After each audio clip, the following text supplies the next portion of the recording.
A monstrous show and tap as Tennessee gets the short end of the stick of the Heisman once again. Here we go. It is Off the Hook Sports on a Tuesday morning. Hey guys, you ready to let the dogs out? What? Do what? Let the dogs out. You know, like, ooh, let the dogs out. Ooh, ooh. Off the Hook, airing on offthehooksports.com. Your home for real news, real opinions, and what really matters about Tennessee athletics. Always available on Apple Podcasts, Spotify, Stitcher, Google Play, TuneIn, iHeart. Like, share, follow, subscribe. Always available wherever you find your favorite podcasts.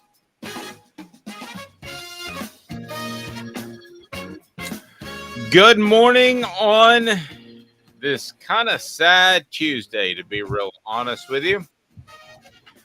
In this business long enough where don't take a lot of things personally, don't get disheartened, but I will be real honest with you. I thought last night the selection of the finalists that will be in New York for the Heisman Trophy was a bit disheartening. So we'll discuss that. Also, what does Tennessee do in the offensive coordinator position now that Alex Golesh has moved on? Caleb has some strong thoughts on that. And we'll take a look at the transfer portal and see where Tennessee goes. So good morning to you and yours. And good morning, Brittany. Mitchell says Stetson over Hooker is a travesty. And I want to get right to that. The Down and Dirty at 30 this morning is brought to you by our friends at Zool Beer.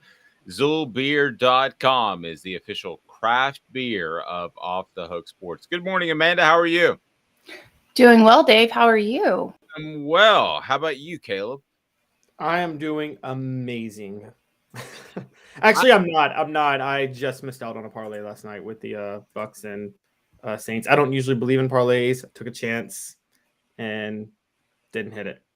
What about you, Amanda? Are you a parlay person? I've always heard those are a sucker's bet. They are. They're suckers bet. My husband can hit them. I don't know how, but he does, and I don't though. I don't try. My first ever gamble was a parlay. I hit a 5-team when I was 18 years old, and I've never won in gambling since. So that's that. All right, guys. So the Heisman candidates come out yesterday, and I really thought if there were four, especially Hendon at 4 or 5, and it depends on how close the voting is as to how many people they invite for those that don't know. So sometimes it's 3, sometimes it's 5. I would have thought 4, Hooker definitely in, 5, Hooker definitely in. I would have thought 3, at least on my vote, that Hooker should have been in. He was not. So, Amanda, I just want to open it up to you and then Caleb, just your thoughts when you saw the 4 that did not include Hendon Hooker. I'll be honest with you. I did a double take on my phone because somebody sent it to me. Somehow they got it right before it went on ESPN, and it was one of the visual displays. And I thought it was a parody account, to be real honest with you. What were your thoughts when you saw that he wasn't in there? No slide against the guys that are in it, but that he wasn't there. Your thoughts? I can cite the guys that are in it because I think, as we've talked about, I don't like Caleb Williams. I think his character should have prevented him from getting in the Heisman. But the fact that Hendon Hooker wasn't even on the ballot or wasn't even possibly going to be in New York was ridiculous, in my opinion. But I did notice that they pulled, strangely enough, they pulled a guy from each conference, from each Power 5. Except for, That's a good point. Which was, except for the ACC, I think. So they pulled Stetson Bennett from the SEC. They pulled Caleb Williams from the Pac-12. They pulled Duggan from the Big 12, and then they pulled CJ Stroud from the Big 10. So they had one from each conference represented. They were all quarterbacks. The Stetson Bennett one is kind of a doozy for me, especially when. Do you remember you and me joking about that about 6 weeks ago? Surely they wouldn't do that because it's a career award. Do you remember we joked about that? Yes, but he did not in one game. In one game, he did not throw a passing touchdown.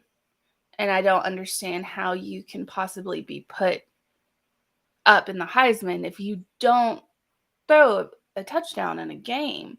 It shows me that the people that they chose, what they were more, I guess, what they cared about more was the fact that they played every game because they kept Hendon Hooker out and they kept Bryce Young out.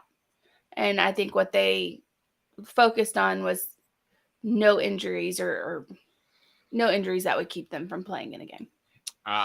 Frankly, I didn't think about the angle with Bryce Young, but you're right. Missing a game because of an injury. I want to tell you all my ballot, but I'm not supposed to, so I'm going to respect that. But I guess I'm slowly kind of giving it away. Bryce Young was a guy that I thought should be in the top 3. I'll just say it that way. How about that? Caleb, what was your take? Amanda brought up a good point that I didn't think about, representing the 4 conferences.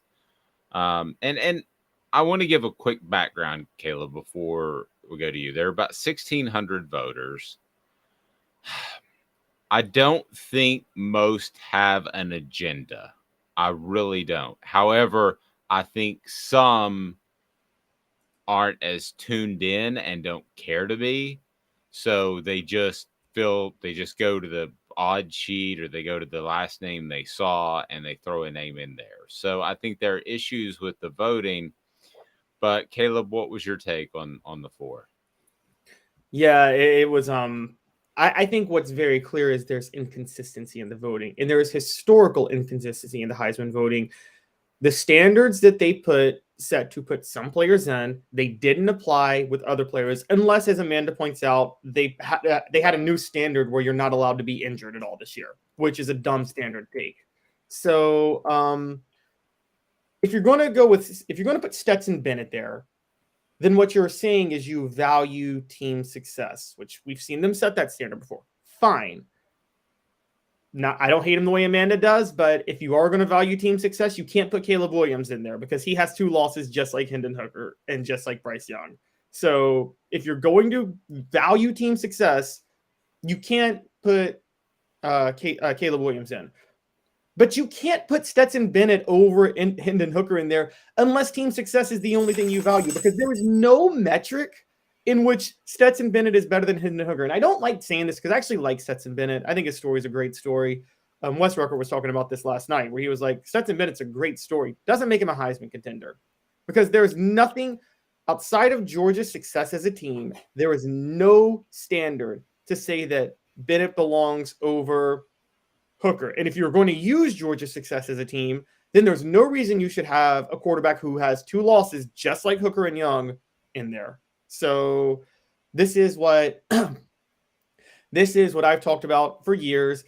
It's 1997 to a certain degree all over again, where with Peyton Manning, they applied a different standard to Peyton Manning than they had applied to every other Heisman winner in history up to that point.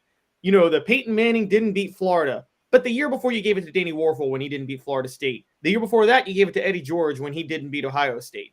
In 1956, you gave a 2-8 guy the Heisman over Johnny Majors and Jim Brown.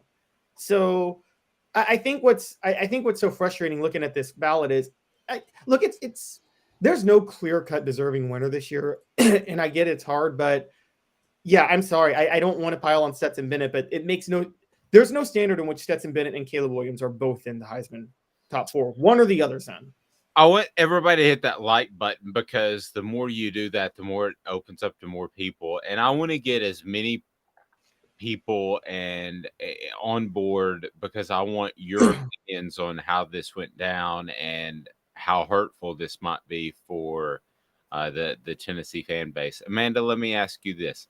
How many quarterbacks could have done in the nation could have done what Stetson Bennett did for Georgia this season? Not even talking about last season. They won a national title, and they might do so, but it's supposed to be a 1-year award. How many quarterbacks in the nation could have done what Stetson Bennett did or better, taking snaps with that defense and with that overall talent level? I mean, just Washington himself, number 0, his tight end, just him. I feel like majority of the quarterbacks that are starting at Division I schools and some backups could have done exactly what Stetson Bennett did. If you put Hendon Hooker in there in Georgia's offense, then you have the Heisman winner like by game 6. Stetson Bennett is maybe he's a good team leader, maybe he, whatever. He's not a good quarterback, and the Heisman Trophy's dead. We need a new trophy, or we need different voters. That's where we are right now. I'm to that point. I'm to that point that I think I told you, Amanda. I don't know if I told Caleb. I spend a lot of time. I spend 2 or 3 hours going through and watching or checking tape and doing a lot of evaluation, Caleb. And I kind of feel like that time on Sunday was just kind of lost. I should have just chucked it. I don't go in with preconceived notions. I don't pretend to say that I've seen Max Duggan play every game, but I do go back through and look at every game for the contenders. And when I look at something like this, I feel like basically what Amanda said, there's a bunch of people who just sat down on a Sunday morning or actually you can vote. Amanda pointed this out in the tweet. You can vote as early as Monday before the championship weekend, which makes no sense to me. But I feel like there's a lot of people who just said, oh, this dude. Well, this matters. I mean, it's supposed to matter. Maybe it doesn't anymore, but I don't care if it's Tennessee or not. For Hooker to not be in there was just disheartening. And but to turn it to a more personal level, and it's a video you can see now, a podcast on our YouTube channel. So please hit the like button and subscribe so more people can see that. Now, I talked to Jacob Warren about that, and I said, Hendon Hooker seems like a guy who wouldn't really care, that he's proud of what he's done, and that's fine. And he goes, man, he cares. Yeah, he's competitive. He wants to be there. And Caleb, I just thought the whole evening was just kind of a big bummer when I saw that come down. And again, I probably would have been okay if it was 3 people and maybe he's 4th, an odd man out. But to say he's not in the top 4 means somebody didn't do their homework.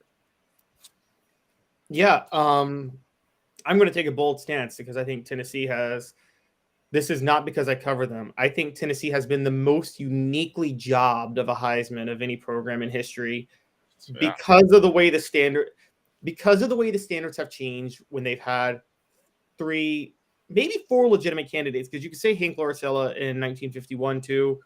Should have won it. I'm not going to say he should have won it in 93. Nobody should have beaten Charlie Ward. Agreed. But Hank Lauricella, Johnny Majors, Peyton Manning, and now Hendon Hooker have all been jobbed. And I mean, Hooker wasn't, you may not say was jobbed to the Heisman, was at least jobbed to have a chance to go to New York.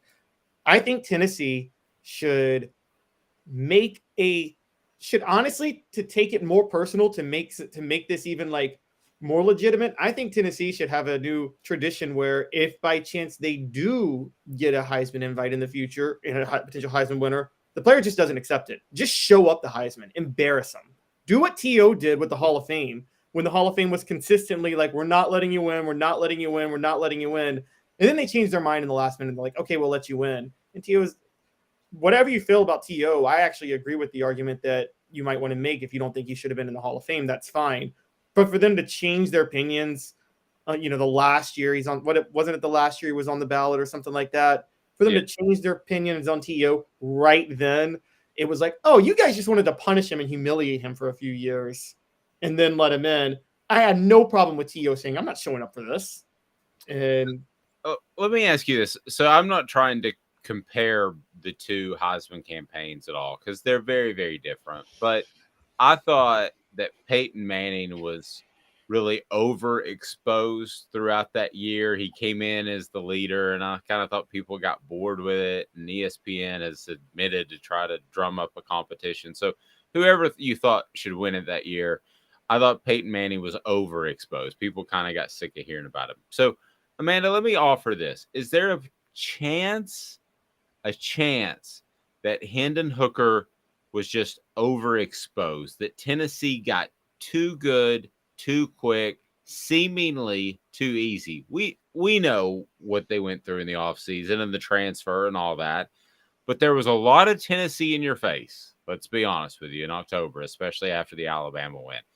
Is there a chance that maybe Hooker and Tennessee got, and I'm grasping for straws, admittedly, that they got overexposed and some fans said, I'm just not going to vote for that guy because he ended up getting hurt, and I finally bought in and watched the South Carolina game and they weren't that good? And is that a possibility from a PR perspective? I'm grasping.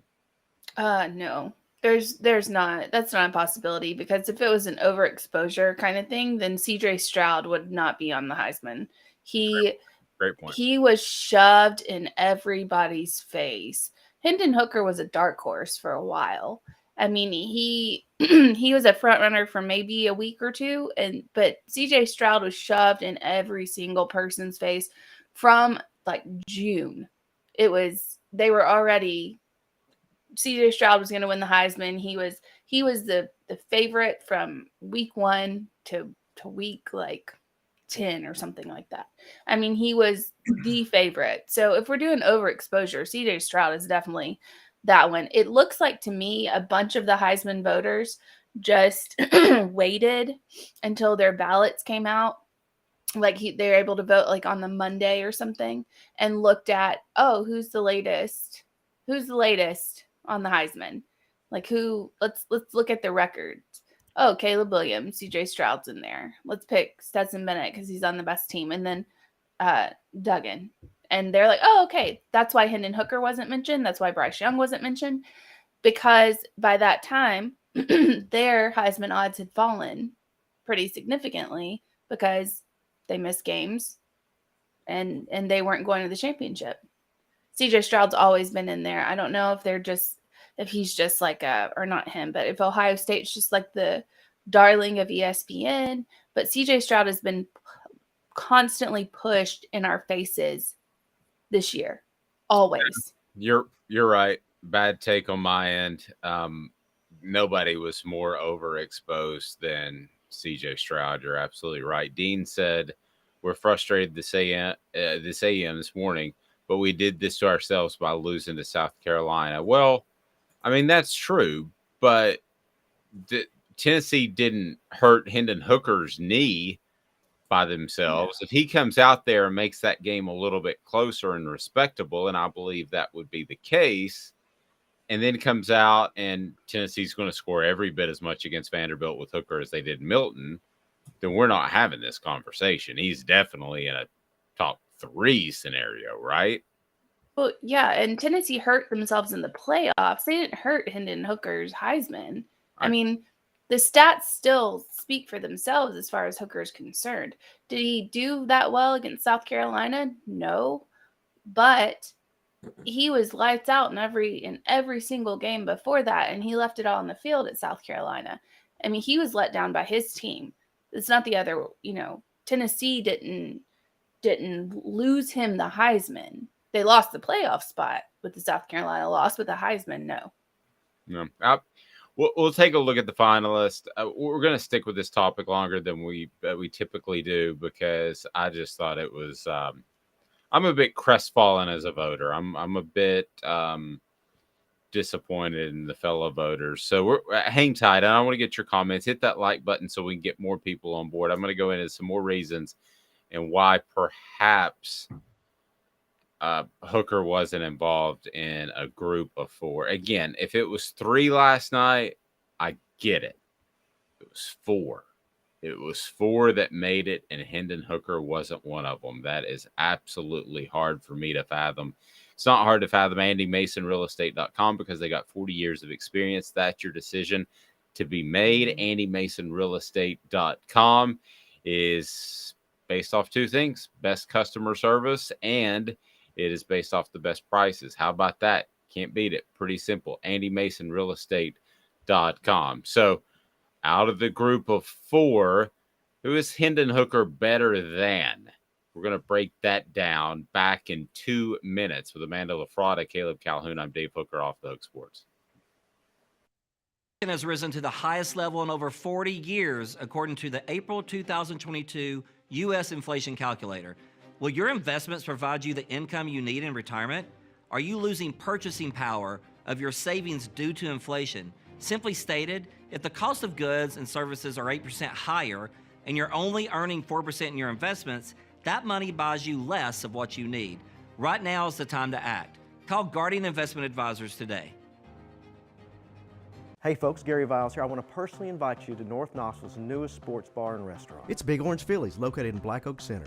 And yes, folks, it's happening in Halls. Big Orange Phillies offers family-friendly environment with homemade meals and the best deli-style subs around. Billiards, darts, jukebox, shuffleboard, and cornhole, and a full bar. We also offer valet parking on weekends and during special events. We even have a covered back patio. It's happening at Big Orange Phillies. We want, we need, and we appreciate your business. Hi, Mike Davis here with City Heating and Air, reminding you to always dare to compare. Our team provides quality local heating and air service, installation, and maintenance across East Tennessee. We use only the best equipment like American Standard heating and air conditioning for your residential, new construction, or commercial needs. Honesty, dependability, and customer satisfaction have been the cornerstones of our business since 1961. City Heat and Air. Dare to compare.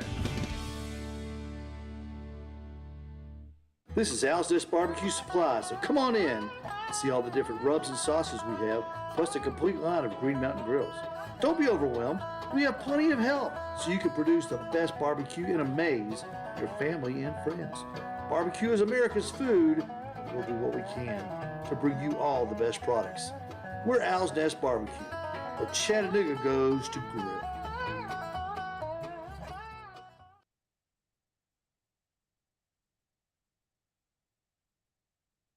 Got cataracts? We can fix that. Never miss another moment. With a little help from Doctors Campbell, Cunningham, Taylor, and Hahn at cctis.com. We do our research. Have you done your research? We're working like heck. Today's tough question. What's the real debate? You sipping my Soupe Guadalupe? Exclusively on Off the Hook Sports with Dave Hooker and Amanda LaFrada. You drinking my sake kimosabi? Oh my God. Today's tough question is brought to you by Zach England, personal injury attorney in Chattanooga and the absolute best. He's with Best and Brock, and Zach England's got your back. Zach's got your back. Whether it's a car accident or whatever, I can tell you right now, the insurance companies are going to man up when it comes to lawyers. You need to do so as well. And Zach England of Best and Brock brings you today's tough question. And Amanda, I'm just going to turn this one over to you because you're better at this than me. And I just want to ask you this, or I would like the question to be this, unless you guys have a major objection. In a word, how would you describe the Heisman, the selection of Heisman finalists? I would like to choose my word, and that would be travesty. And then I would like Caleb chip in there, but Amanda always has final say on today's tough questions. So you tell me, in a word, how would you describe the selection of Heisman finalists? How does that sound? Sure. Travesty's mine too, so I guess we'll put that twice. We'll come up with another one. I was going to do embarrassing. Not for Tennessee, but for the Heisman Committee. That's why I would say embarrassing. How about heartbreaking? Works too. Do we have a fourth? All of the above? I don't know. Yeah, maybe all of the above too, or if somebody wants to jump in there and give us one. John says typical. I like typical because that's a little bit different. Yeah.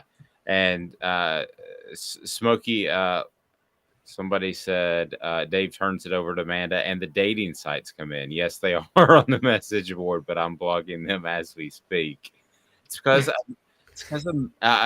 Amanda and Caleb are so attractive. The dating sites just always explode when we have them on. It's just like the bots automatically go, that Amanda, man, she is smoking. And that Caleb, he's like Brad Pitt 20 years ago. He's the dude. And that's exactly what happens. And it's dating site. And I'm doing my best to block them, but there are so many because these two are so good looking that I just can't stop them. So, but I did block as many as I could.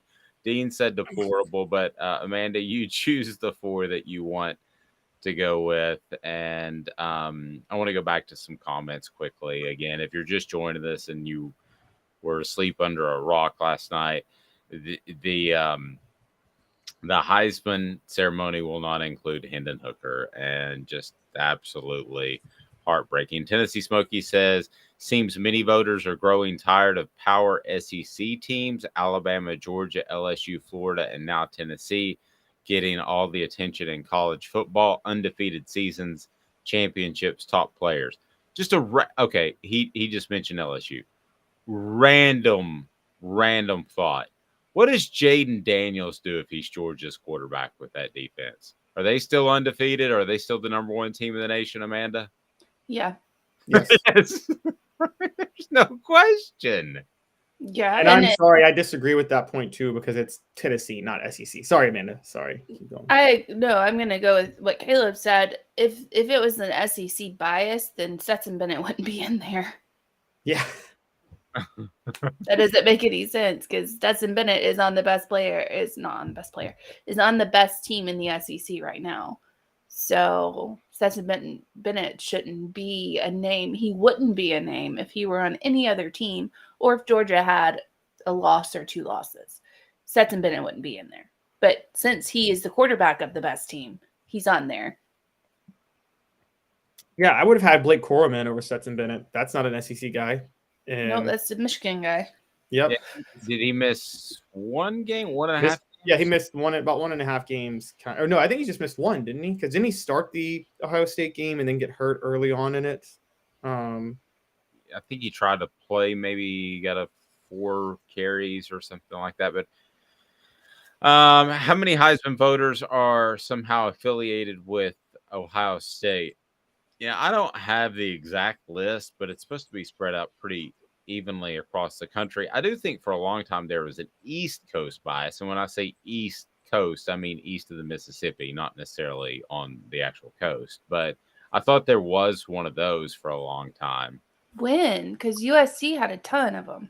Yeah, I thought there was a slight East Coast. I'm talking 20 years ago. I'm old. That's but when USC had a bunch. They did still have a bunch. I thought at one point there was this, at least there were allegations, there were talk of an East Coast bias. Let's put it that way. Maybe it was never the case. But and then okay, so let's look at the candidates, because really we haven't even mentioned all their names yet, I don't think, to this point. Okay, so I'm just gonna open it up. Round table, and that includes the message board, your thoughts. So we'll kind of get drilled in a little bit. Let's start with Caleb Williams. Amanda and I share, I believe, the same thoughts on Caleb Williams, and it did factor into my vote, the painting of the fingernails. Caleb, Amanda Lafrada, why would you have not voted for Caleb Williams? I would not have voted for Caleb Williams. A, his arrogance, and B, his lack of discipline when it comes to just being a decent human being. It seems like you don't paint expletives on your fingernails against the other team, you idiot. It's just embarrassing to watching him out there doing the Heisman pose and then getting trounced by Utah after. It was hilarious. So he had been off my ballot just based on sheer stupidity. John says actually, and Stetson isn't arrogant. I thought he was a little arrogant after the Tennessee game, but somebody got his phone number and I think he was mad. So I'll kind of give him a pass on that. Caleb, let me throw Caleb Williams at you. It would, for me, I don't care about the smack talk. I love smack talk. As long as you're not physically hurting anybody, then talk all you want, just back it up. My thing with Caleb Williams is more, funny enough, he's in a similar system to Hendon Hooker because Lincoln Riley and Josh Heupel run similar offenses, but I think that offense is bound to do a lot better in the Pac-12 than it is the SEC. It's a lot easier to throw it all over the Pac-12. And so I think you kind of have to skew his numbers back a little bit. And, most of Hooker's yards were meaningful, even though there were a lot of blowouts. Like Caleb Williams had a lot of 350-yard games and games that were relatively in hand. I mean, hell, he threw for 350 yards last Saturday and 3 touchdowns. So, I think a few of his numbers are a bit plastic, if I can use that word. And so that typical would USC. Yeah, exactly. I mean, this is like when Reggie Bush won the Heisman, and I'm thinking that should have gone to Vince Young. Vince Young was leaps and bounds better than Reggie Bush in 2005. I agree with that. And it was embarrassing that they gave it to Reggie Bush. It was embarrassing that they gave it to Matt Leinart the year before. And it was embarrassing that they gave it to Carson Palmer over Willis McGahee in 2002. Sorry, I'm a USC hater, guys, but fine. You make valid points. Yeah, the Pac-12 plays no defense. You're running against air. I'm ready for some California people to jump on this board. Y'all don't play defense out there. I could score a touchdown in the Pac-12. And I could too. Yes, you could. And neither of you would lateral it back in the championship game like Reggie Bush. I know. Oh, Lord. Yeah, that fullback needs a touch. Okay, so you guys are split. I guess I'll break the vote. I would. We're not split. We're both anti-Caleb. No. Oh, you're anti-Caleb for different reasons. Okay. Yeah, I'm anti-Caleb for different reasons. I don't care about his smack talking. I'm just saying that I don't think he did enough. Okay. All right. So Max Duggan, Amanda, you. Out of the 4, he's my favorite. He's got a lot of heart. He plays and he leaves everything on the field. As we saw on Saturday, the kid was about to pass out and just kept going. I mean, he did everything possible to win that game for his team. I like the feel-good story. If you're not putting Hendon Hooker in there, and I think it's after what Caleb said about Blake Corum not being in there either, I think that was the deciding factor, was the amount of time that you missed, because there's 3 pretty good candidates in there above Stetson Bennett and I think above CJ Stroud that you could have put in there, but they all missed a game or more. So but the Duggan kid, if I had a Heisman vote, he would have been on my top 3. I mean, he, like I said, and after seeing what he did on Saturday, I don't know. I think he encompasses what college football is about. I think Caleb Williams does not. I think there's the difference. Caleb Williams seems more pro to me. Duggan seems more college and more heartfelt and more just compassionate and playing for the love of the game. Caleb Williams is playing for the money. That's the difference that I see. Well, I feel the same way. And he transferred too from a program just because it was the cool, neat thing to do at the time, right? You had Hendon Hooker transfer from a program because his coach turned his back on him. And if you haven't done the background research on that, it's pretty sad, actually. You know, he had a heart issue and the medicine caused him to get too cold later in the year. And he just got thrown under the bus by the coaching staff, saying, oh, he doesn't like playing in the cold. I mean, come on. We had a question on the message board, and I'll get to you, Caleb, and Max Duggan. We had a question on the message board. Where does Hooker rank? Okay, so I'm going to use rating because he did miss a game and a half. And how many games did he sit out in the second half because the game was out of hand? CJ Stroud has the highest ranking of 176.25. Hendon Hooker is 175.51. He's second. Third, Grayson McCall from Coastal Carolina. Todd Centerio from James Madison. Then you get to Caleb Williams, USC. Curtis Rourke, Ohio. Frank Harris. So let me find the other ones. That Max Duggan comes in at 9th. And then, okay, I'm still scrolling for Georgia. 23rd. He comes in at 23rd. So there you go. Except for Stroud, Hooker was the highest rated quarterback in the nation. Heartbreaking. Caleb, your thoughts on Max Duggan? I'm big on Max Duggan. I agree with Amanda. I kind of do the whole where would they be without him. It's hard for me with the Max Duggan though, because we do know about that Sonny Dykes air raid, but it's not like that Sonny Dykes air raid has not been. It's been out there for 10, 12 years now. So at this point, it's more dependent on having a good quarterback than him catching you off guard with his system. And Max Duggan has that. I would throw in that just for the record, since we were bringing up numbers, I care about total QBR much more than quarterback rating. And all the Heisman candidates, Hendon Hooker had the best total QBR with CJ Stroud second. Funny enough. Okay, so educate me for a second. What's the difference between rating and QBR? QB, I can't break down all the stats, of it, but QB rating just brings in the stats and uses a conglomeration to compile the stats. Total QBR takes into account adjusted yards, when you completed your passes, when you gained your yards, how effective you were on the ground. Like a third, if you complete a 3rd and 7 pass through the air, it's going to be more. It's going to matter more than if you complete a 1st and 10 pass. Things like that. It takes into account when the game.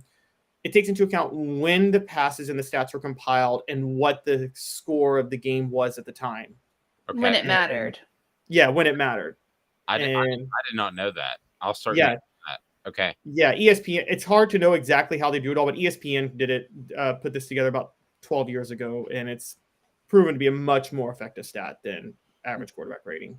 I want to break down the rest of the candidates and why I believe Hendon Hooker should be in that mix. Brittany says, my heart is broken for Hendon Hooker. Would we be looking at something very different if he didn't suffer the injury? I think he's definitely in a top 3 situation. I think he maybe even be the winner. Even with a bad South Carolina loss, let's say that's still 20 points and that Tennessee doesn't come back, I think you're looking at a strong contender, and it's probably a coin flip between him and Caleb Williams. At least I think so. So, again, hit that like button, guys. We want to bring more people in because I want your thoughts. Somebody mentioned that the offense may be viewed as a gimmick sort of thing. Well, if that's the case, then it is with Max Duggan as well. And really, I don't believe that, Amanda. I believe with the wide splits and the tempo, and it's a combination, a conglomeration of a lot of different offenses. I don't believe it's gimmicky. I don't like that word. And to Brittany's point, heart is broken. Yeah, I think Amanda could speak to this after working with me for what it's been 6-7 months now. I pretty much separate myself from it because I have to, because I can't, be around my family and be upset whether or not Tennessee, be happy, just gleeful if Tennessee beat Alabama, or upset if Tennessee lost to South Carolina. I mean, you're so in it, and Amanda knows this now, 10 hours a day, that you have to kind of separate yourself. But I will tell you that I thought, I didn't cry, but I did have an emotional response. Or last night, I was really disheartened, really crestfallen. So, not sure where I was going with that, Amanda, but just let you pick up the pieces there, or we can move on. You tell me. I'm not sure where you're going with that either, but I do want to point out that the Heisman, and there should be something different. The Heisman should be a different award than the Davey O'Brien Award. Like this is what we're looking at. We're looking at the best quarterback. That's essentially what it is. And for this season, at least. So there should be something separating those two things. And I think what should be the separating factor is the heart and the passion and the leadership abilities. That's where I think Duggan should overcome Caleb Williams. If you want to go the best, the best quarterback, then maybe you put Caleb Williams in there, you put CJ Stroud. But if you're looking for a Heisman, which should encompass your character, it should encompass all of those things, then you're looking at Duggan. Yeah, I agree. I mean, who was Texas Christian before Max Duggan started playing football? I mean, and I think Hooker, you could make the same argument for Hooker. Agreed. I think that's where it should have been separated. I don't believe that this should be the best quarterback award. You already have one of those. Why do we have another one? I would have given Will Anderson was definitely on my Heisman ballot last year, and a lot of people they didn't even have him on their ballot. He didn't make the induction ceremony, which I thought that the edge rusher from Alabama, for those that don't know, that to me was just unbelievable. So, all right, we haven't officially gone through Stetson Bennett. So, Amanda, your thoughts on Stetson Bennett being a finalist? This is the leader or the quarterback of the best team in the nation. That's what you did. You picked out a player that you could get behind on the best team, and you threw him out there. Whether you think it's a career award or, I mean, you're as a quarterback. Like I did a tweet, and Stetson Bennett is you're getting a team achievement award if they give you the Heisman. Or a career award. Yes. Or a career award, but more so a team achievement award. And it's not because of what you've done over your career, it's because of what team you're on your career. Like that's what they're rewarding. Okay, you've won a national title, you're probably going to win another one. Here, we've got to give you this award. I think that's just ridiculous. It's so stupid. I agree. But, Smoky Mountain Red read my mind. He said another thing to look at: who is the offensive player of the year in the SEC, and who is on the Heisman invite list. So put yourself in Hendon Hooker's position yesterday, and the voters are separate, but he probably doesn't know that. But you win the SEC Player of the Year award by all but one vote. One voter decided to go Bryce Young in Alabama, and I got no issue with that. But you're thinking, man, I got to be in pretty good shape if I'm the offensive player of the year in the SEC and for the Heisman. So, Caleb, should Stetson Bennett be on the group of 4 headed to New York? No, he shouldn't. And again, we talk about guys I like, and if we are talking about character, I got no problem with. I obviously think Hooker's a great dude, and Max Duggan's a great dude. I think Stetson Bennett's a great dude too, and I honestly think CJ Stroud's a good dude. I think all 4 of those guys I genuinely like. And Stetson Bennett is one of the hardest ones because you're talking about a really mentally tough guy that you respect everything that's happened with him, but no, he's not on this list. It's the little Dave will remember this one a little bit of history. It's 2006 Troy Smith at Ohio State. With Stetson Bennett when Troy Smith won the Heisman, most forgettable Heisman winner ever. And and it was a great story. He overcame, his mother had her issues, and so I think he was in the system for a while, and he went to Ohio State, worked his way out, won the Heisman. It was a great story, but it was just he wasn't better than Darren McFadden that year. Darren McFadden should have won it in 2006 and 2007, guys. I'm sorry. When I've watched college football, that's the best running back I've ever seen play at the college level was Darren McFadden. But yeah, Stetson Bennett should be on here. I strive for his biceps every time I go to the gym. That Darren McFadden's? That flex thing that he had was like, oh yeah, biceps would burst out of the state.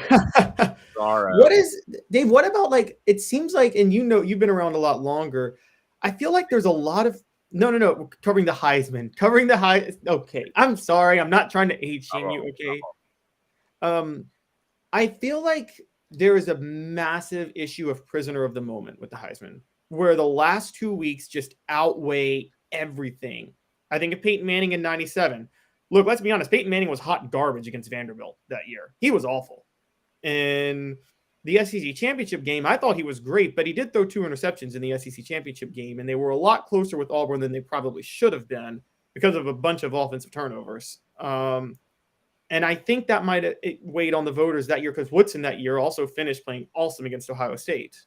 And so I think prisoner of the moment comes into play. Yeah, I definitely think there's some recency bias in there. I don't think there's any question about that. Did they even look at the voters though? Did they even do let's go back and see if these people are even alive, or let's go back and see if these people even care about college football? Are they covering the E-News channel? Do they look at who's actually voting for this thing? The way it works is each state has basically I don't know if it's a committee chair or what you call it, the representation. In this particular case, it's Jimmy Himes with the sports animal. So yes, he's well aware if somebody were to get out of sports altogether and not cover it anymore. He's aware of that. Before that, it was the late Joe Bill who passed away, who gave me my Heisman vote.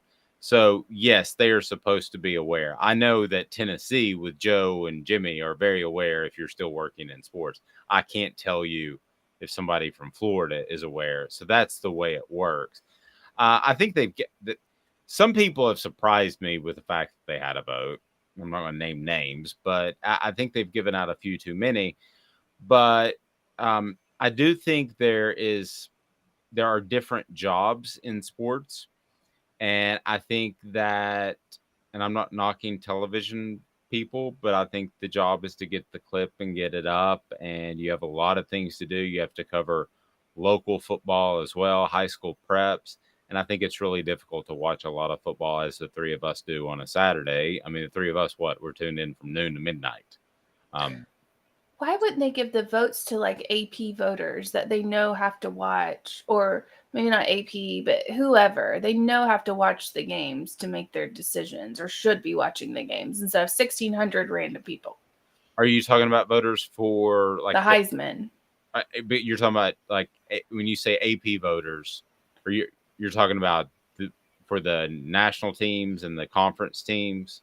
I would say all of those probably have a vote, because that's kind of considered the next step up. If you get asked to do the AP top 25 poll, or you get asked to do the player of the year, like yesterday, there were only, I think, 13, Caleb. I think there were 13 voters that did the SEC, all SEC team yesterday. So that's even kind of a step above. So I would assume all of those also have a Heisman vote. Well, why give it out past that is my question. I don't know. I mean, are there a lot of people that show up and they do their show each and every day, their radio or television show or whatever the case may be, and vote for the guy down the street because it's the easiest way out? Yes, I think that's probably the case, if that's kind of what you're jabbing at. Yeah, that's awful. That shouldn't be the case. We wouldn't have Stetson Bennett here. No. Yeah. No. And don't forget this. Atlanta is a huge media market. Mm-hmm. Probably the biggest college football media market now. You know, the College Football Hall of Fame has moved down to Atlanta, hasn't it? From South Bend. Yes. Yeah, that's where we were this summer. We were there. Yeah. So it's cool place. You know, it's definitely the Atlanta is the hub of college football now. Yeah. So that should be looked at, Heisman people. I mean, that was a thing in history, though, as Dave will say, with the Midwest. I mean, how many times did, again, Paul Hornung, 2-8, won the Heisman. 2-8. And he got the Heisman at Notre Dame. Nutrition World is where you need to stop in, and they'll give you those Darren McFadden biceps if that's what you want. I was trying to work in that transition earlier. I was there last night because they've got these little peanut butter dough balls that are just incredible. I might have a couple here in a little bit. They are unbelievable. But you can go online, go to nutritionw.com, and know that you're getting the absolute highest quality supplements. Stuff you're probably already taking. Know that at nutritionw.com, they're one of the top supplement e-commerce sites in the biz, and you're going to get the absolute best selection. Check out their website, order from there, nutritionw.com. We love Nutrition World. And okay, so who have we left out? And we don't like Caleb Williams. We all like Max Duggan, Stetson Bennett. We feel like great story, but career award or team achievement award. So I think I know where Amanda stands on our next one. CJ Stroud. She and I have similar. We get along a lot on the Heisman, not so much on other topics, but a lot on the Heisman. Amanda, CJ Stroud.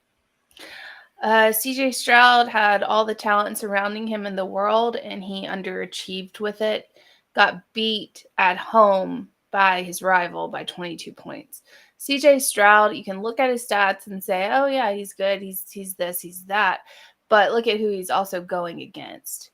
Not a lot of competition in the Big Ten unless you're looking at Michigan and Penn State.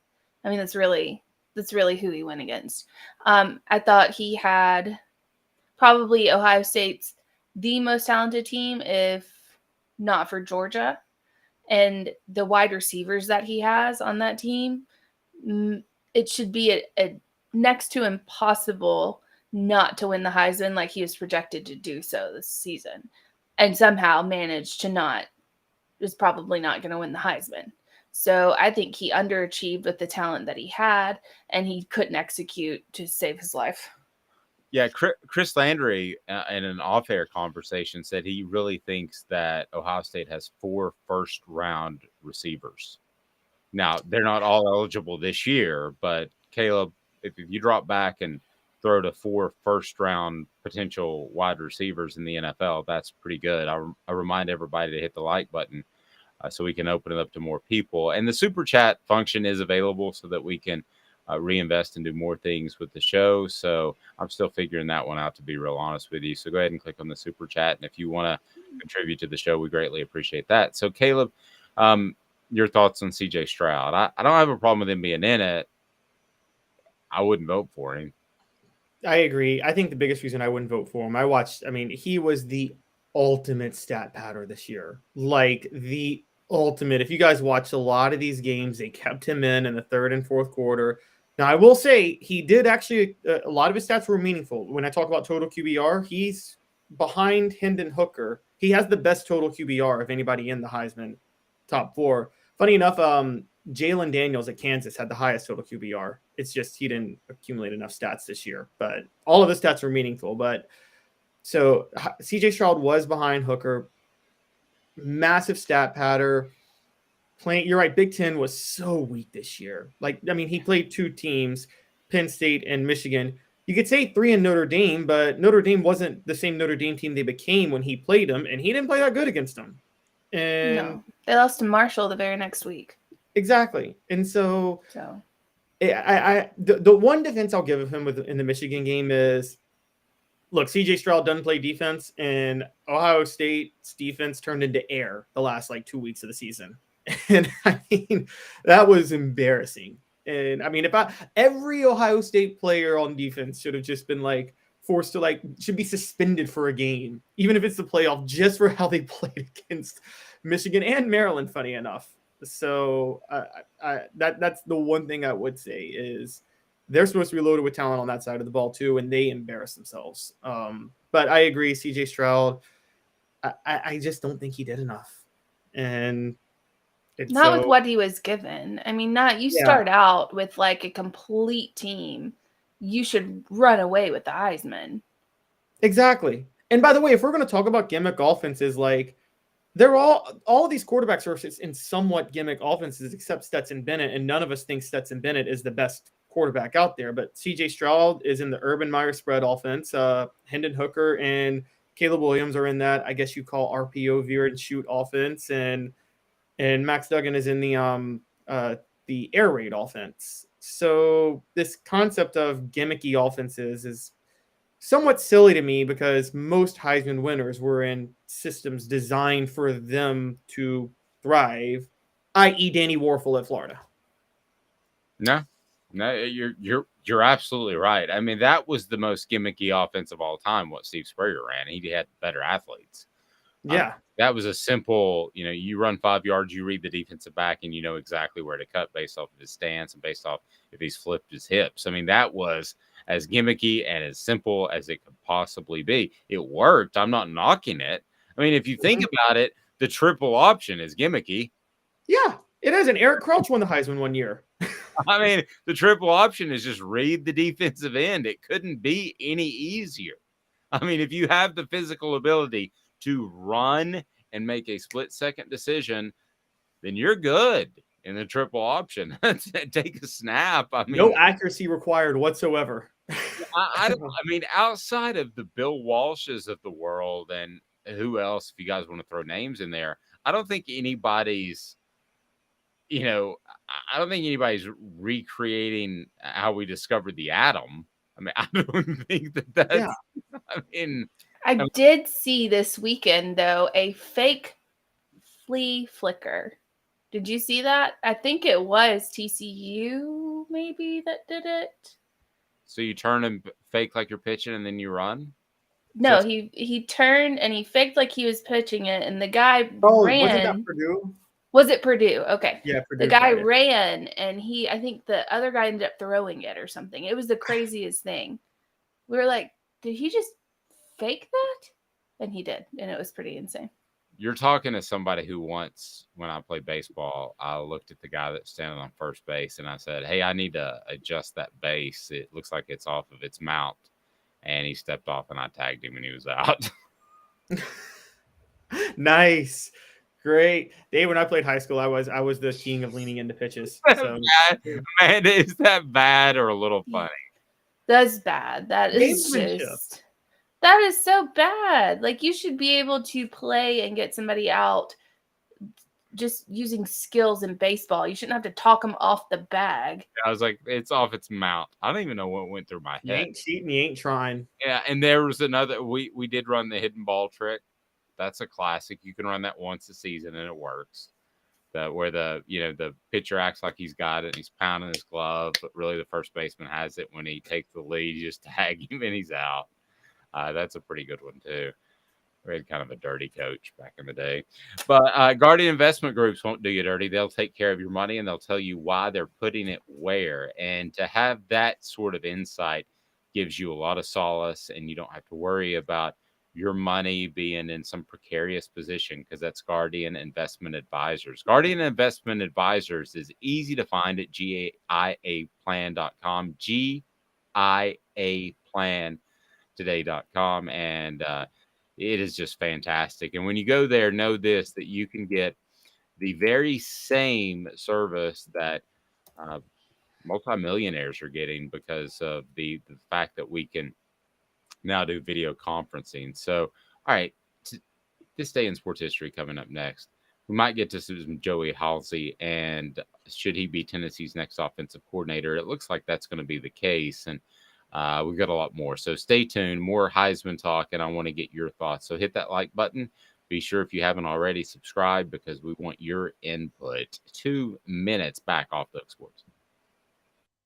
Has risen to the highest level in over 40 years, according to the April 2022 U.S. inflation calculator.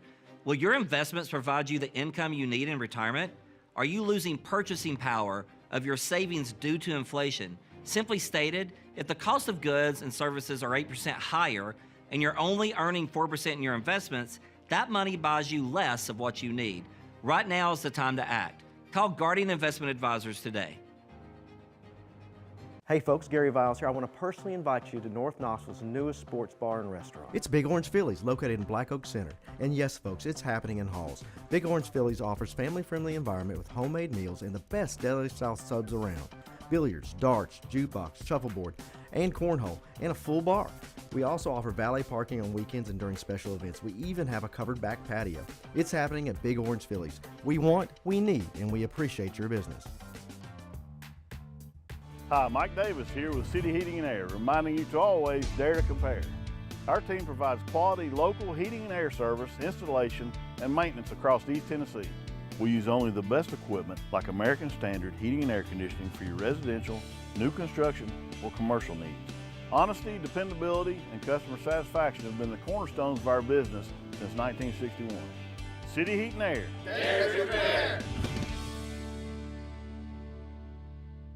This is Al's Dish Barbecue Supply, so come on in and see all the different rubs and sauces we have, plus a complete line of Green Mountain grills. Don't be overwhelmed. We have plenty of help, so you can produce the best barbecue and amaze your family and friends. Barbecue is America's food. We'll do what we can to bring you all the best products. We're Al's Nest Barbecue, where Chattanooga goes to grill.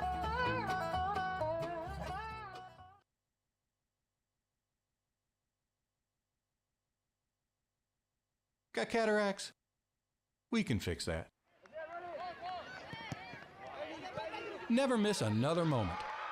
With a little help from Doctors Campbell, Cunningham, Taylor, and Hahn at ccti's.com. This day in sports history. Putting things in perspective, exclusively on Off the Hook Sports with Dave Hooker. You're so old. When you were a kid, rainbows were black and white. And Amanda LaFrada. New kids on the block just called. They wanted you as a backup dancer. This day in sports history is brought to you by our friends at Big Orange Phillies. Big Orange Phillies, a great place to watch the game last night. And there was just an incredibly interesting story about Randy Moss and Peyton Manning that I want to get to on the Manning cast. Randy Moss was almost a Vol. That was stunning. I'd never heard that story. Maybe Caleb had. He's Captain Encyclopedia. But Big Orange Phillies, a great place to watch the game last night. Also a great place to watch football on Thursday and headed into the weekend as we're getting close to the NFL playoffs, and make your bowl plans there for the Orange Bowl or whatever bowl game that you want to watch, because we're getting to the point here in just a few days that we'll have a game on just about every night. I do like the way that college football is spread it out like that, so it's pretty cool. So check out Big Orange Phillies. They've got great food, a family-friendly environment, and they also have billiards, darts, cornhole. So they've got things to do if the game gets a little boring or out of hand. But the food, wow, is fantastic. It's convenient to North Knoxville, like the Halls area. It's also convenient to Maynardville. So you've got a place right there to call home. So, guys, this day in sports history, let's talk some Vols. December the 6th, the Vols won their first ever SEC championship game with a 30-29 win over Auburn. It was a record crowd of 74,896 people. The Vols were down 20-7 in the second quarter, and then on a 73-yard touchdown pass from Peyton Manning to Marcus Nash. Early in the fourth quarter, Manning was the game's MVP, 25 of 43 passes for 373 yards with 4 TDs and 2 interceptions. And give you a little bit of insight that you don't get elsewhere. So that's why we want you to like and subscribe to this channel. Halftime of that game is when the mold was set for the 98 national championship team. Because there was a situation in which 2 very key players on that 98 team got in the leader's face, which included a Peyton Manning at halftime, and said, "What the H? We're not gonna lose this game. This is an SEC title." And that's when the mold was cast for the 98 team. Maybe you'll read about that in a book one day. Also want to remind you that Vols Automotive Group at the heart of Callahan is your home for car shopping in Knoxville, and they have great car selection. And they also, this is incredibly cool, they also have a service department with integrity. Imagine that. You don't get that just everywhere. Vols Automotive Group on Callahan. Did anybody watch the Manning cast last night? I'm going to be honest with you. I'm a Troy Aikman fan, so I lean towards that. But I just thought I'd put it on, and they were entertaining, and I thought it was good. I like the give and take. What do you choose, guys? Do you go with the regular broadcast or the Manning cast? I go with the Manning cast if I watch the game, but I did not watch the game last night. I'm not gonna lie, I was just kind of worn down by football. Sure, last night. Yeah, I go Manning cast, and more for the entertainment. I don't, because they're funny, because I don't mind the breakdowns, but I don't, one of the most archaic things of sports television is the idea that we need somebody who's played and knows the game to be the color commentary. I'm like, get one of those, but then get a fun guy in there too. Get a Charles Barkley to do Monday Night Football. That would just be great. Yeah. That would be. Yeah. I like the dynamic between the brothers, the Manning brothers, because Eli is constantly taking shots at Peyton, and it's hilarious. It's great. Eli is very witty, very quick, and I like it. Yeah. Definitely as somebody who should have been on The Office, Eli. Yes. Ooh, I hadn't thought about that. Okay, so this story came out last night, and I hadn't heard this before, Caleb. So Randy Moss comes to Tennessee for a visit. And they said, hang tight, because Peyton Manning is coming and he wants to see you on your visit and recruit you. So they're really open about it. And he's coming back from West Virginia. And Randy Moss, now I'm going to call a little bit maybe BS on this because there's a reason he went to Marshall and not a bigger school. So whether it's discipline issues or grades, I don't know. But Marshall, there's a reason he went there. So, but anyway, he visits Tennessee, and Peyton Manning is supposed to be there for his visit, and Peyton Manning wasn't. Well, Peyton was visiting his now wife, then girlfriend, in West Virginia. And he called, and I don't know how much of this was just tomfoolery. I don't get to use that word a lot. But Moss said, not a great word. No, it's not an everyday use. It's So not. I understand. Moss said, well, I'm not waiting for him. He should have been here recruiting me if he really wanted me. And that's part of the reason they may have been joking, but that he didn't go to Tennessee. And that Peyton Manning was supposedly in a car jetting down as fast as he could. And this is pseudo cell phone service. If you remember, I had the little blue thing that was supposed to be a cell phone that worked about a third of the time. And yeah, so had you heard that? Either of you guys heard that story that Randy Moss was almost a Vol? No. No, I heard it last night. Funny enough, it was Virginia, not West Virginia, for Peyton Manning because his girlfriend went to Charlottesville. Oh, Virginia. Okay, I'm sorry, I misunderstood that. I was in Charlottesville over the weekend, and we visited Stanton, which is Woodrow Wilson's hometown where he was born. And you get to I-81, you go towards I-81 from Charlottesville to do that, and you take I-81 to get that back to Knoxville. That's a brutal drive. That leg right there is only like 40 minutes, but that probably slowed Peyton Manning down on its own, trying to get there. And then the other one that I do know this story because he's told me personally is Terrell Owens really thought that he was signing up with UT, like Tennessee. And he showed up at UTC and he's like, where's all the orange? That Doesn't he live here now? Doesn't he live in Knoxville now? I'm not sure, but I think he does. I mean, and so he just decided to stay at UTC after that, or well, back then you're tied in. I mean, it's too late at that point. It's tough. So wait, Peyton could have been throwing to Randy Moss and Terrell Owens in 1996 and 97. Could you guys, with Jamal Lewis in the backfield in 97, by the way, like, can you imagine that team? Well, maybe he would have gotten invited to the Heisman like he did, and Hendon Hooker didn't. Still crestfallen. We broke down our thoughts on that. And so if you want to go back and listen to that, be sure and do that. And I know that Caleb, you have a piece coming out about where Tennessee will go as far as an offensive coordinator. It appears as if Joey Halsey is the way they're going to go. I would be surprised if that's not the case. Then my question is, who do they hire as an assistant? Because I think they've got the offense with the group they have now, even if they bring Halsey in now that Alex Golesh has gone to South Florida. I think they've got a good grasp on the offense. And John Adams the other day made fun of me because I talk about recruiting too much. I would go with the Rodney Garner on offense, which means super, super, super recruiter. Call him the running backs coach, call him whatever you want to. But I would go with Uber Recruiter Man. Whoever that man is, Uber Recruiter Man. Give Trooper Taylor a call. See what he's up to. Should have gotten a call in 2008. So what do you think? What do you think happens with the staff? I think that Joey Halsey does get the promotion. There's a wild card here. A major wild card. Josh Heupel's first ever choice for an offensive coordinator at UCF was Jeff Lebby. Lebby left him for Lane Kiffin in 2019 or 2020 because Heupel's at UCF and Ole Miss is a better job than Central Florida.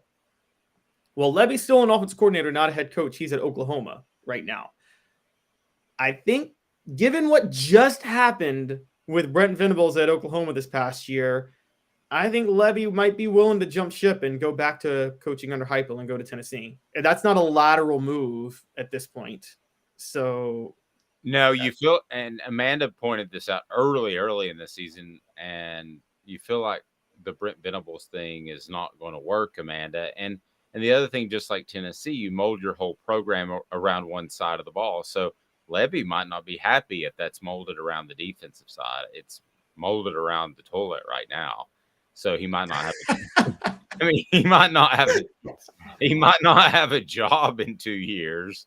So, Amanda, that move would make sense. Yeah, it would make sense. If you're not going to go after, I mean, I think to put on what's working in other places and to what I would do if I were a head coach somewhere, I would find former players as recruiting tools. That's what I would do. I would put them on my staff as like a recruiting, like popular players that maybe went to the NFL and aren't there anymore, or maybe just played college, but household names for, Tennessee fans and for kids who'll know, oh, hey, this dude's gone through it. He's been through what I've been through. And I remember him playing. So we can, as recruiting, I think that's the best thing to do. I think when it comes to recruiting, put former players out there. I look back at the recent history of that. I thought it worked with Terry Fair. I thought he was a good defensive backs coach. It did not work with Chuck Smith, who sent, I think, 18 defensive linemen out on the field at LSU. Who am I forgetting? I'm forgetting somebody else recently. Oh, who was Jay the Graham? guy? He was sorry? Jay Graham? Jay Graham was on there. There was a VFL coordinator who was a former player. Oh, Anton Davis that Oh, yeah. was he says he was effectively bullied by Butch Jones when he was there. I think it depends on who you're under, obviously, but Josh Heupel was a former player, not at Tennessee, but at Oklahoma. So he could relate to other former players at whatever team he's on. Like I know Alabama's going after, and probably will not get, but the rumor, D'Amico Ryans, who is now in the NFL. They want him to line him up behind Saban, become the next head coach in a few years whenever Saban retires. And I'm sure Auburn would like to retain Cadillac. I mean, those are guys, Ryans and Cadillac, that have proven that they are competent coaches, and I'm sure they could recruit. The Chuck Smith thing is kind of an aberration. I brought that up, but he had never coached before. Yeah. I actually break with you, Amanda. I'm not the biggest fan of former legends coming home and pushing, trying to get them up the ladder. I think that sometimes when, beloved players from your school particularly climb their way to the head coaching job, they get a longer leash than they should because people want them to do well. I don't know. Dave, tell me more about this. I don't know the inner workings, but it seemed like that's what Tennessee did with Johnny Majors in the 70s and the 80s. Because he was so beloved as a player, they let him stay on for 8 years without a top 25 finish. And I know the program was a disaster when he took over, but it just seemed like he got a much longer leash than any other coach would have gotten. I think that's bigger than just Johnny Majors. I think that's a Tennessee tradition. I thought Larry Slade and Pat Washington as assistants got longer leashes. I think that Tennessee was such a unique place before college football got big. And remember, you could win split national titles, and the SEC title in and of itself meant a lot. Winning the Sugar Bowl was a successful season, whereas if Josh Heupel keeps the standard up, that's going to be an okay season. Like for Alabama, that's a down year playing in the Sugar Bowl. So I just think the mindset for about 50 years was go out there and win 9 games and everything's great and 104,000 people are going to show up because it's not on television half the time and everything's good financially. I think that was the mindset across the board, and I think Majors maybe was a part of that. I mean, I still remember people showing up and caring even in Johnny Majors' bad years. I mean, they still cared. Go ahead, Amanda. I call that the Mark Richt mindset. That's how he was at Georgia. I mean, for so long, you win 9, you retain your job because nobody else is. It's like Penn State's head coach, Franklin. Mm-hmm. Same thing. You go out and yes, you win 9 and you're pretty safe. Like that's I feel like that's kind of the whole mindset is just go out, win 9, you're pretty safe. I would refer. Go ahead. I would say to give Franklin a break, the fact that Penn State is still afloat as a program, given what happened over a decade ago, that's a pretty impressive job on its own. I feel like Bill O'Brien's the one that resurrected that, though. He did. He did. And I think Franklin just inherited it and has just kept it afloat. But with the former players, I would not promote them to head coach unless it's somebody that's proven, like D'Amico Ryans, and in the NFL he's proven that he's good at coaching. I would just, as sad as it sounds, I would just use them as names and tools for recruiting. Give them an analyst title or assistant linebackers coach or something like that for recruiting purposes only, pretty much. Get kids. Okay, so you're not coming talking in about the actual on-field coaches, which you can just have 9. You're talking about the analyst thing that Alabama started. Now everybody copies.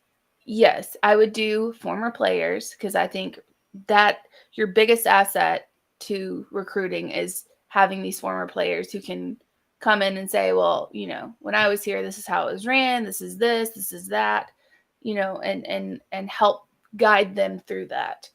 And a name's going to gather somebody's attention. Like it's just going to.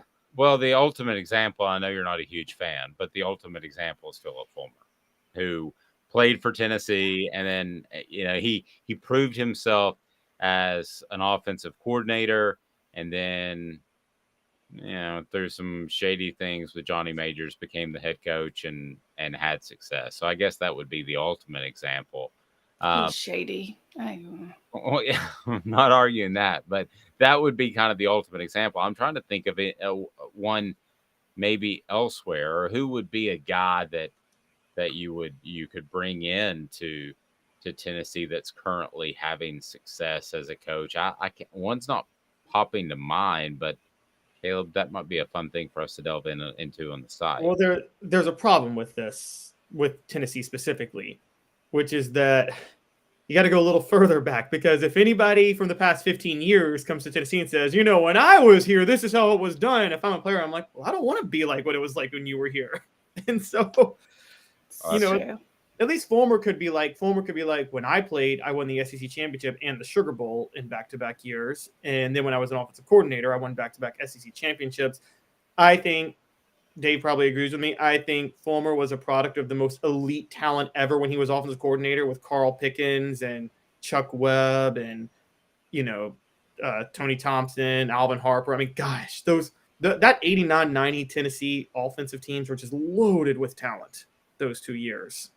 Oh, I will still say that, was it the 90 team that lost to Notre Dame in Neyland Stadium? That's the best group of talent that I have ever seen on a college football field, those two teams combined.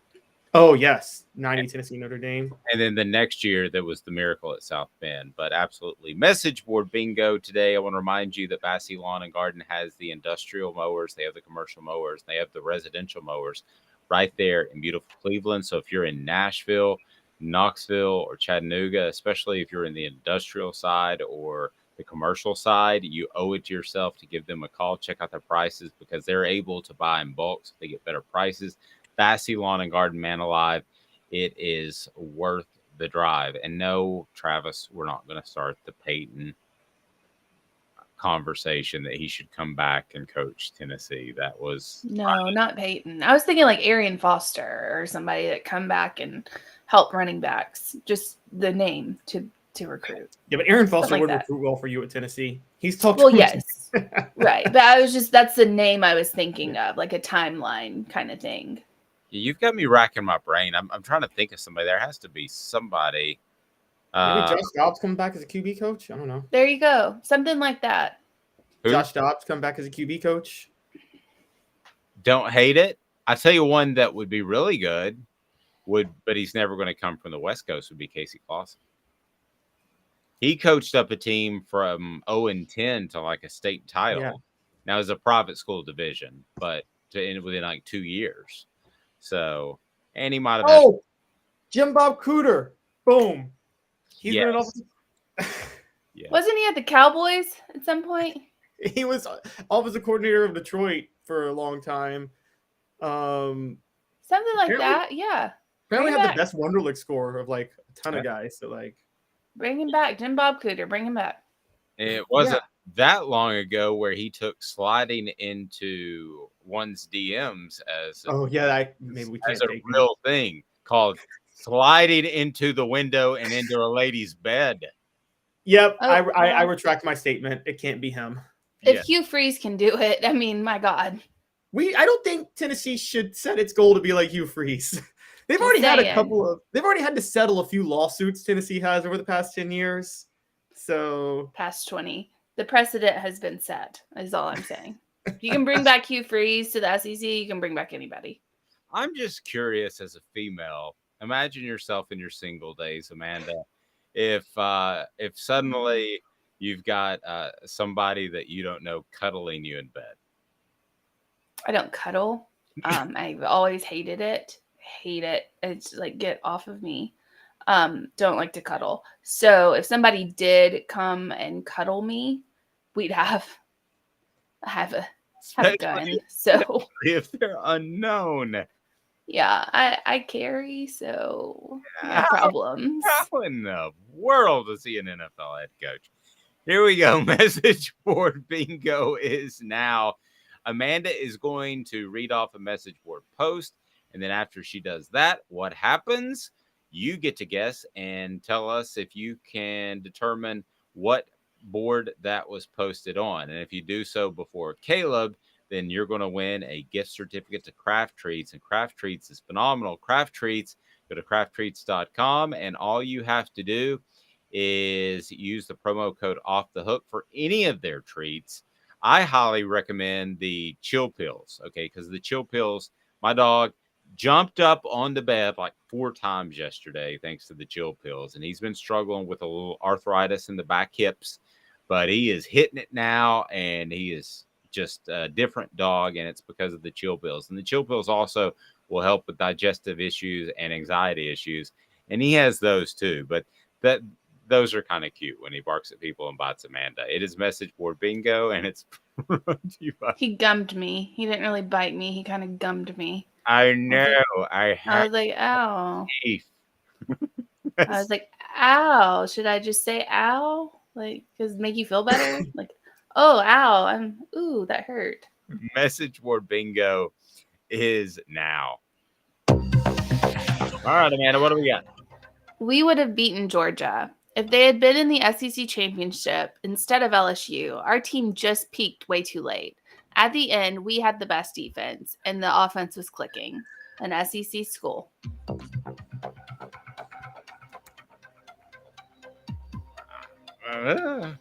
I'm not going to... Can I can still guess because I don't count. I would probably say... I mean, it sounds like Alabama to me. Dean guesses Alabama. It's not Alabama. I'm not gonna give you one that's so easy. Yeah. No. Defense was clicking. Oh, surely not. I think I know it. All right, you got 10 seconds. I think I know it. Travis says South Carolina. No, they can't represent the West. Dean says Ole Miss. Nope. That's who I thought it was. Caleb, who do you think it was? Yeah, defense clicking. I'm going Mississippi State. No, the offense was clicking. Oh, not the defense. Yeah. I'm still going Mississippi State. No. No. What delusional? Wait. Oh, A&M. Yes. Gosh. Dean, we'll hook you up tomorrow. Dean said A&M right after we did, and you already had one guess. Now Travis is with A&M, but we give the stuff away daily if you can give us the right answer. So have a fantastic day. The show is always brought to you in part by City Heating and Air Conditioning, where integrity matters. They can take care of your HVAC unit with a service, or they can replace it, and you know that you're getting the right recommendation for what you need for your home. That's cityheatandair.com. And don't forget to go to Owl's Nest Barbecue if you're in the Ooltewah area. Owl's Nest Barbecue has the expertise, the sauce, the rubs, and the awesome grills that you need to check out. Owl's Nest Barbecue. Have a fantastic day, everyone. For Caleb Calhoun, Captain Encyclopedia, the lovely Amanda LaFrada, the Moose. The moose. The moose. Thank you. Try not to get cuddled by Jim Bob Cooter, everyone. That's my leaving words. If you're that drunk, are you smart enough, at least, assuming you're heterosexual, that you know to cuddle with a female? Or do you just cuddle with anybody within cuddling distance? I don't think I've ever been so drunk in my life to try to slide in somebody's window and cuddle them. I'd cuddle a dog, probably. If I were drunk, I'd break in and try to, like, cuddle the dog. Hey, honey, who's down on the dog bed with Thaddeus? Oh, that's just Amanda. She had too much last night. Well, I like dogs more than people, so that Funniest is when when dogs get really, like, my friend's dog gets really mad at her when she's drunk and she cuddles her. My friend's dog gets off of me. That's me when my husband gets drunk and tries to cuddle me. I'm the dog. I'm like, get off me.